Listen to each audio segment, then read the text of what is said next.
అందరికీ నమస్కారం.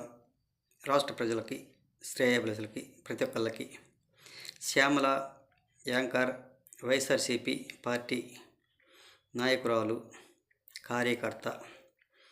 మరి శ్యామల గారు 2019 ఆ సంవత్సరంలో ఆంధ్రప్రదేశ్ రాష్ట్ర ప్రజలు మీ వైఎస్ఆర్సీపీ పార్టీకి కళ్ళు మూసుకొనే ఓట్లు వేశారు.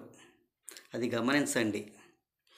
మరి దాని ఫలితం 5 సంవత్సరాలు మీ జగన్మోహన్ రెడ్డి గారు, మీ ఎమ్మెల్యేలు రాక్షస పాలన చూశారు 5 సంవత్సరాలు. మరి ఆంధ్రప్రదేశ్ ప్రజలు కళ్ళు మూసుకొని తమ ఓట్లు తాము వేశారు. ఇప్పుడు ఆంధ్రప్రదేశ్ ప్రజలు కళ్ళు తెరుచుకొని తమ తప్పు తాము వాళ్ళు తెలుసుకొని రాష్ట్రం అభివృద్ధి కోసం మరి ఈ కూటమిని గెలిపించుకున్నారు. ఒక్కసారి ఆలోచించండి. మరి అభివృద్ధి కావాలా, రాష్ట్రం నాశనం అయ్యేది కావాలా? ఒక్కసారి ఆలోచించి చెప్పండి. రాష్ట్ర ప్రజలు నిన్న అసెంబ్లీ ఎన్నికలకి అభివృద్ధి కోసం పాటుపడి మాకు అభివృద్ధి కావాలి అని కూటమిని కట్టబెట్టారు. కూటమికి ఓటు వేశారు, కూటమిని గెలిపించుకున్నారు.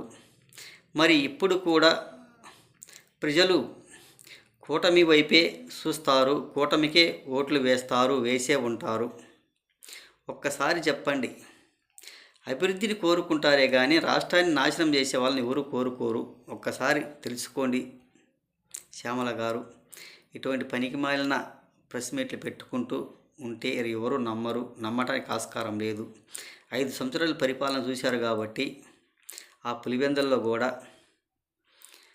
అటువంటి వాళ్ళు కూడా మరి మార్పు కోరుకున్నారంటే ఎలా ఉంటుందో ఒక్కసారి ఆలోచించండి. వాళ్ళ మనస్తత్వం, మనసు ఎలా ఉంటే అలా మాట్లాడకూడదు, ఆలోచించుకొని మాట్లాడాలి.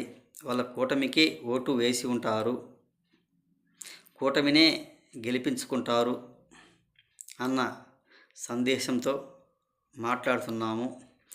ఏది ఏమైనా అభివృద్ధి కోరుకుంటారే కానీ రాష్ట్రాన్ని నాశనం అయ్యేది ఎవరు కోరుకోరు. ఒక్కసారి తెలుసుకోండి. 5 సంవత్సరాల పరిపాలన కట్టబెట్టారు మీ వైఎస్ఆర్సీపీకి. ఏం చేశారు ఒక్కసారి చెప్పండి. కడప జిల్లా పులివెందుల్లో కూడా తమ నియోజకవర్గంలో కూడా ఎప్పుడు చూడలేదు, ఎప్పుడు పోలేదు. ఒక్కసారి ఆలోచించండి. ఎప్పుడైనా సరే ప్యాలెస్లు కట్టుకొని ప్యాలెస్లలో బెంగళూరు అనేది ఎక్కడ పడితే అక్కడ ప్యాలెస్లు, ఆ ప్యాలెస్లలోకి వెళ్ళిపోవడమే కానీ మరి పులివెందులు ఎప్పుడైనా తిరిగి చూశారా? చూడలేదు కదా. అభివృద్ధి చేశారా? చేయలేదు కదా. ఎందుకు ఊరక పనికి మాలిన మాటలు మాట్లాడుకుంటూ ఉంటారు? ఒక్కసారి ఆలోచించండి. ఆ ఒంటిమిట్టలో కూడా పులివెందుల్లో అలా గందరగోళం సృష్టించడం, భయపెట్టడం అది మంచిది కాదు. అనుకుంటారేమో వస్తుందేమో అని, అది రాదు. వైఎస్ఆర్సీపీ పార్టీ ఆయన ఏదో బెదిరిస్తూ భయపెడుతుంటాడు, అది నమ్మడానికి ఆస్కారం లేదు.